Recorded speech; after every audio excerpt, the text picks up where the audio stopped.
Dear students, मैं doctor Mahavir Singh Yadav, सह आचार्य भौतिक शास्त्र, राजकीय महाविद्यालय बाड़मेर। आज आप लोगों को BSc part first physics paper third का topic moments of charge distribution पर अपना व्याख्यान देने वाला हूं। जैसा कि पिछले व्याख्यान में मैंने किसी आर्बिट्रेरी चार्ज डिस्ट्रीब्यूशन के कारण से और किसी बाह्य बिंदु पर विभव का मान की कैलकुलेशन की थी, और उस कैलकुलेशन के अंदर हम पाया था कि जो विभव होता है वह विभव उस आवेश वितरण की जो आवेश की विभिन्न स्थितियां होती हैं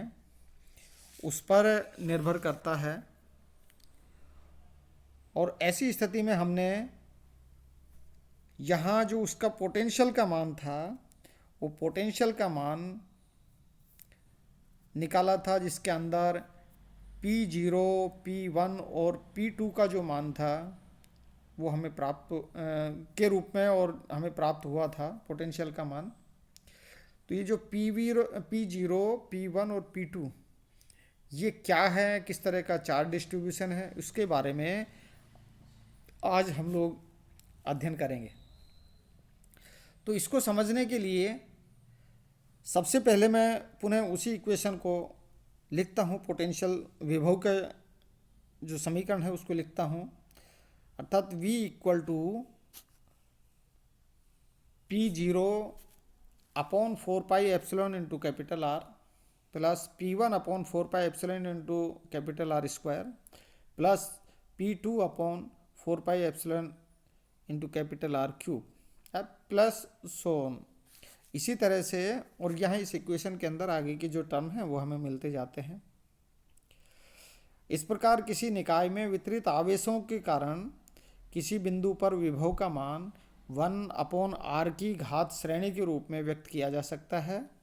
जिसमें P0, P1, P2 इत्यादि का मान निकाय के आवेश वितरण की संरचना पर निर्भर करता है। अब यहाँ फर्स्ट, यदि P0 is not equal to 1, अर्थात निकाय में नेट आवेश है, तो अत्यधिक दूरी R के लिए 1 upon R square, 1 upon R cube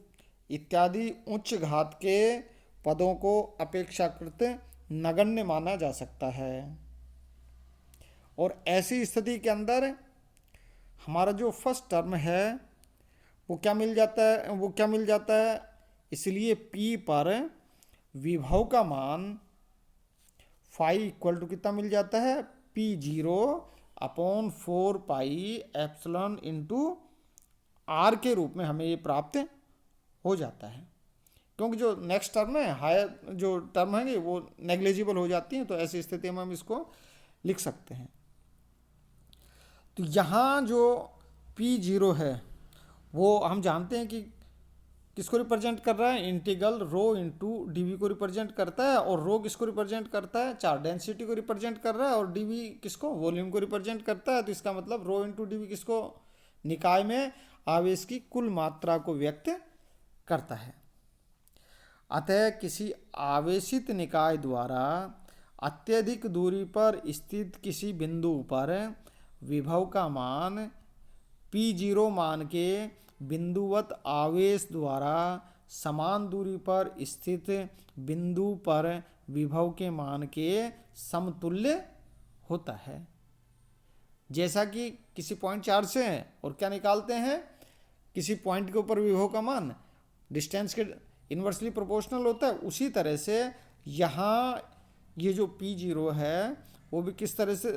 किसको रिप्रेजेंट कर रहा है, ये किसी आवेशित निकाय द्वारा अत्यधिक दूरी पर स्थित बिंदु पर विभव का मान बिंदुवत आवेश के द्वारा समान दूरी पर स्थित बिंदु पर विभव के मान के समतुल्य होता है। इसलिए P0 को एकल ध्रुवीय आघूर्ण अर्थात मोनोपोल मोमेंट के रूप में इसको व्यक्त किया जाता है। P0 मोनोपोल मोमेंट के द्वारा रिप्रेजेंट कर देते हैं या कह देते हैं उसको एकल ध्रुवीय आघूर्ण कह देते हैं, या इसको एकल ध्रुवीय सामर्थ्य मोनोपोल मोमेंट के नाम से भी इनको जानते हैं। अर्थात यहाँ ये जो चार्ज डिस्ट्रीब्यूशन है वो चार्ज डिस्ट्रीब्यूशन किस तरह से एक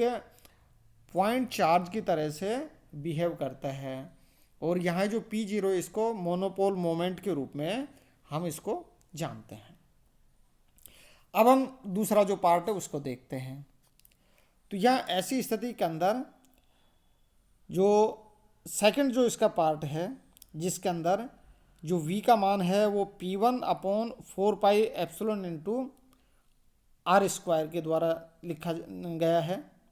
तो यदि P0 इक्वल टू 0 हो तो ऐसी स्थिति के अंदर अर्थात निकाय उदासीन है। P0 इक्वल टू 0 इसका मतलब क्या है, जो चार्ज डेंसिटी है उसका मान कितना हो गया, 0 हो गया, अर्थात निकाय उदासीन है, जिसमें कुल आवेश का मान 0 के बराबर है। तो कैपिटल R के अधिक मानों के लिए जो सबसे महत्वपूर्ण पद होगा वो कौन सा हो जाता है, दूसरा पद हो जाता है। अर्थात P पर जो विभव का मान कितना होगा, phi equal to P1/4πε into r²। Equation 9 के द्वारा इसको रिप्रेजेंट कर दिया जाता है। यहाँ ये जो गुणांक P1 है इसका मान कितना है, इंटीग्रल रो r cos theta into dv है। अब यहाँ इसके अंदर यदि r cos थीटा को हम z के द्वारा लिखें तो P1 इक्वल टू क्या हो गया, रो इंटू जेड dv हो जाता है, जिसको इक्वेशन 10 के द्वारा मैं इसको वो कर देता हूँ, रिप्रेजेंट कर देता हूँ। अतः P1 आवेश की मात्रा तथा बिंदु P की ओर की दिशा में आवेश के मूल बिंदु के सापेक्ष विस्थापन के गुणनफल के कुल परिमाण को व्यक्त करता है। अर्थात ये किसको रिप्रेजेंट कर रहा है, ये मोमेंट को रिप्रेजेंट करता है। समीकरण 9 द्वारा प्राप्त विभव का मान किसी द्विध्रुव आघूर्ण P1 वाले द्विध्रुव के कारण अत्यधिक दूरी पर z अक्ष में स्थित बिंदु पर विभव के मान के समतुल्य होता है, जैसा कि इस फिगर के अंदर यह दिखाया गया। अर्थात आवेश वितरण किस तरह से हो जाता है कि उसका जो समान आवेश एक भाग की तरफ विद्यमान हो जाता है और जो विपरीत आवेश होता है वो दूसरे भाग की तरफ विद्यमान हो जाता है। अर्थात वो आवेश डिस्ट्रीब्यूशन किस तरह से एक डाइपोल की तरह से बिहेव करने लग जाता है, और उस डाइपोल के कारण से और जो यहाँ इस बिंदु P पर जो विभव का मान है वो इस इक्वेशन 9 के द्वारा दिया जाता है, और जो P1 है वो किसको रिप्रेजेंट करता है, इस डाइपोल के मोमेंट को रिप्रेजेंट करता है, उसके आघूर्ण को व्यक्त करता है। इसलिए हम कह सकते हैं कि उदासीन आवेश युक्त निकाय अर्थात P0 इक्वल टू 0 में धनावेश व ऋणावेश मिलकर द्विध्रुव का निर्माण करते हैं, और P1 निकाय में आवेशों के बने द्विध्रुव के परिणामी द्विध्रुव आघूर्ण के z अक्ष के परिमाण को व्यक्त करता है। अब यदि द्विध्रुव आघूर्ण P1 मूल बिंदु की स्थिति पर निर्भर नहीं करता है तो समीकरण 10 में z के स्थान पर z प्लस z डैश लिख दें तो समाकलन P1 अपरिवर्तित रहता है। अर्थात जो P1 का जो मान है वो परिवर्तित नहीं होता है, अर्थात रो इंटू जेड की जगह क्या रख देते हैं, z प्लस z डैश। यदि ये उसके ऊपर निर्भर नहीं करता है, z अक्ष पर निर्भर नहीं करता है, मूल बिंदु की स्थिति पर निर्भर नहीं करता है, तो ऐसी स्थिति के अंदर इसको z प्लस z डैश के द्वारा रिप्लेस कर सकते हैं z को। तो यहाँ rho into z plus z dash into d integral equal to क्या हो गया, integral rho Z into d, ये पहले उस पार्ट में लिख दिया, और यहाँ आ गया integral rho Z dash into D. तो यहाँ जो फर्स्ट ये इसके अंदर है, तो यहाँ इस इक्वेशन को मैं आगे इस तरह से लिख सकता हूँ, और यहाँ इसके अंदर जो सेकंड वाली जो टर्म है जेड डैश बाहर आ जाएगा into integral rho into D V, इसका मान कितना हो जाएगा, 0 हो जाएगा। तो यहाँ हमें एक जो फर्स्ट टर्म केवल integral rho Z into D V इसके अंदर मिल जाता है, क्योंकि उदासीन निकाय के लिए rho into D V equal to P zero equal to 0 होगा, जैसा हम पहले इसके अंदर देख चुके हैं। तो ऐसी स्थिति के अंदर यहाँ हमें ये जो डाइपोल है उस डाइपोल का जो मोमेंट है वो हमें प्राप्त हो जाता है, और जो विभव है, विभव ऐसे चार्ज डिस्ट्रीब्यूशन के कारण से जो विभव है वो इस इक्वेशन 9 के द्वारा दिया जाता है, अर्थात फाई का मान कितना हो जाता है या पोटेंशियल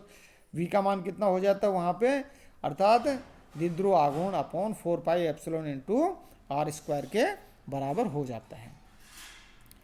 अब नेक्स्ट जो थर्ड टर्म है इसकी, उस पर बात करते हैं कि यदि P0 इक्वल टू 0 तथा P1 इक्वल टू भी 0 हो,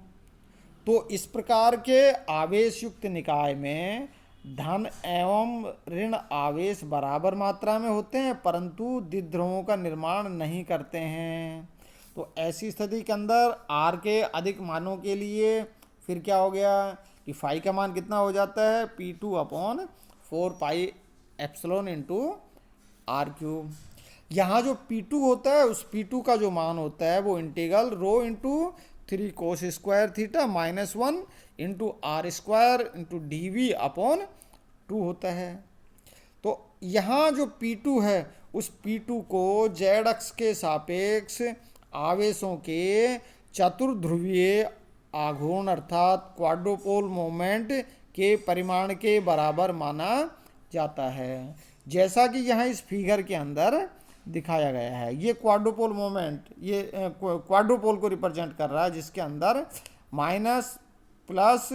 और यह माइनस और ये प्लस रूप में, अर्थात यहाँ जो आवेश है वो किसी स्क्वायर के 4 कोणों पर विद्यमान हो। इस तरह की जो संरचना बनती है, ऐसी रचना बनती है, तो उसको क्या बोल देते हैं, क्वाड्रोपोल कह देते हैं। और इसके कारण से, और यहाँ ये जो आघूर्ण होता है वो उसको क्वाड्रोपोल मोमेंट के कारण से, क्वाड्रोपोल मोमेंट के नाम से इसको जाना जाता है। जहाँ ये जो P2 है, ये P2 क्वाड्रोपोल मोमेंट को रिप्रेजेंट करता है। तो इस प्रकार के आवेश वितरण वाले निकाय द्वारा विभव का मान 1 अपॉन आर क्यूब के अनुसार परिवर्तित होता है, जैसा कि इसे इक्वेशन 11 के अंदर रिप्रेजेंट किया गया है। तो ओवरऑल निष्कर्ष के रूप में क्या निकलता है, ये हम कह सकते हैं कि यदि अनियमित रूप से वितरित आवेश वितरित हो अनियमित रूप से, तो निकाय को अनेक प्रकार के आवेशी ध्रुवों जैसे एकल ध्रुवीय, द्विध्रुवीय और चतुर्ध्रुवीय इत्यादि के रूप में विभाजित किया जा सकता है, परंतु उदासीन आवेश युक्त पैरावैद्युत माध्यम के लिए केवल द्विध्रुव आघूर्ण ही महत्वपूर्ण होता है। तो यहाँ एक आर्बिट्रेरी जो चार्ज डिस्ट्रीब्यूशन है उसके कारण से, और जो विभव है वो हम किस रूप में कैलकुलेट कर सकते हैं, हम मोनोपोल, डाइपोल और क्वाड्रोपोल मोमेंट के टर्म के अंदर पोटेंशियल को प्राप्त कर सकते हैं। तो इस तरह से यहाँ जो मल्टीपोल जो कॉन्सेप्ट है वो इस चार्ज वितरण के अंदर इस पोटेंशियल या विभव के कारण से और हम समझ सकते हैं, देख सकते हैं। आज के लिए इतना ही, बहुत बहुत धन्यवाद।